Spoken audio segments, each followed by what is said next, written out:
So here we are. We're done with Trump's second week. And I have some thoughts. He has done some illegal things. He has disregarded the Constitution. He has disregarded what is best for the citizenry of this country. All he cares about is what he wants, which is absolute power.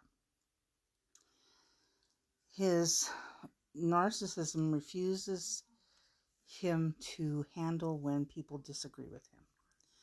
Now, I was raised by two narcissists, and I know that when you really, really push against them, it may not go really well, but at least in my experience with my parents, it kind of at least worked out for my betterment. Now, I remember one time my father always, both my parents, who were heavy people. But because I was overweight, I was 5'6", I weighed 150 pounds, I wore a size 12. I don't think that's so bad. That's kind of the size that Marilyn Monroe used to wear, but on me, I was like, the devil's spawn. I was horrible. My father was pestering me one time. Well, he was bullying me. He was poking at me with his finger and yelling at me about my weight. And we all know that when you yell at somebody about something, that makes them want to do something about it. So, under advisement from my therapist, I said, "You know what, Dad? That hurts." And his response is, "Well, I guess I can't talk to you. You're just so fucking sensitive, One time my mother, who was a very old woman, she was born in 1922, and she was in her 30s when she had me. She was upset with me because I was going to move in with my boyfriend. He's now my husband, and we've been married like 38 years. And I think part of it was she was mad because I was chubby. And the other thing was because she used to tell me all the time, nobody's ever going to love you. Nobody's ever going to want you. Nobody's ever going to marry you. You are ugly. You wear glasses. And I don't wear glasses anymore. I've had eye surgery. But, and I was fat. So nobody was ever going to love me. So when I told her I was going to move in with my boyfriend, suddenly, this is the most horrible thing in the world. And she said to me, "If you do this, never darken my doorway again." Which I really didn't have a problem with because she was a horrible person. So I said, "Okay, I can live with that. Can you?" She kind of looked a minute and then she said, "No." Because I knew she liked to bully me and push me around, which she did until the end of her life. And I said, "So then it's okay with you?"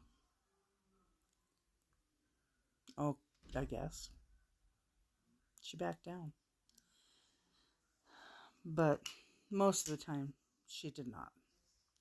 Most of the time, it was just more evidence. My fighting against her was more evidence about how I was a horrible person. But we did see this week when some of the unconstitutional and the illegal things that Trump did by trying to stop the funding for Medicaid and Head Start and food stamps and veterans benefits, and there was a slew of things that he stopped funding on. He has halted communications with the WHO and the CDC. We need those.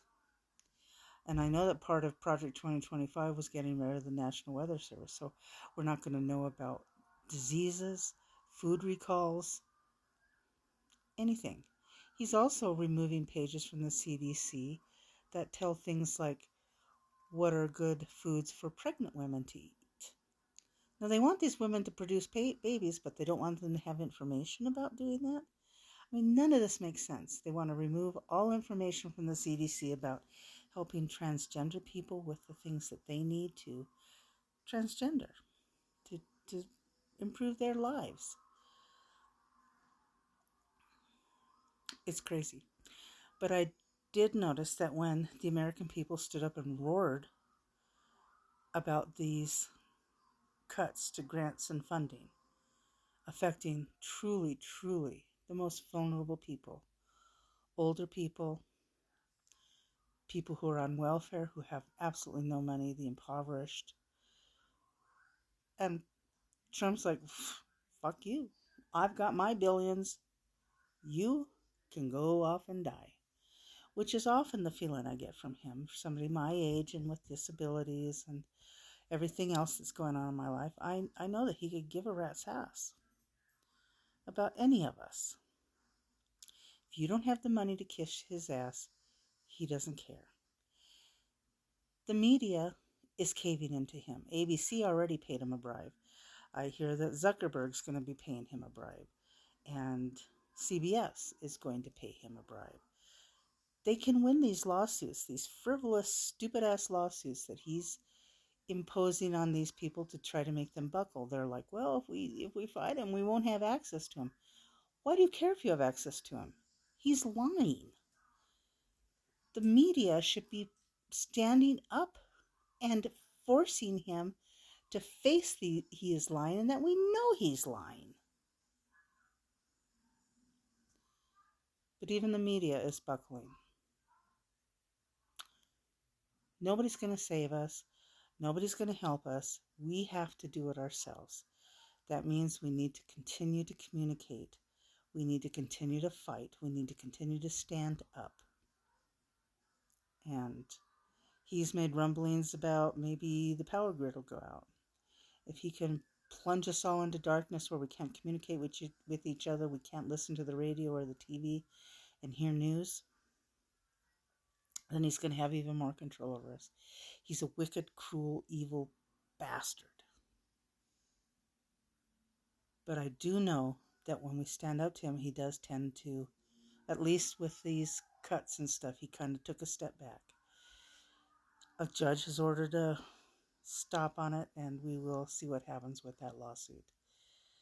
These other things, removing people, turning Guantanamo Bay into a prison for what he calls illegals. Very similar to what Hitler did. He is following Hitler's playbook. I mean, we knew he used to have his book on his nightstand. He loved the man. He loves any autocrat, any dictator, any fascist, any communist. We need to stand firm. Be loud. Be loud. And maybe we can make this narcissistic pile of shit back down a little bit. Because no one's going to save us but ourselves. We've only ourselves. So fight. Fight. Fight. Fight. Do not give in.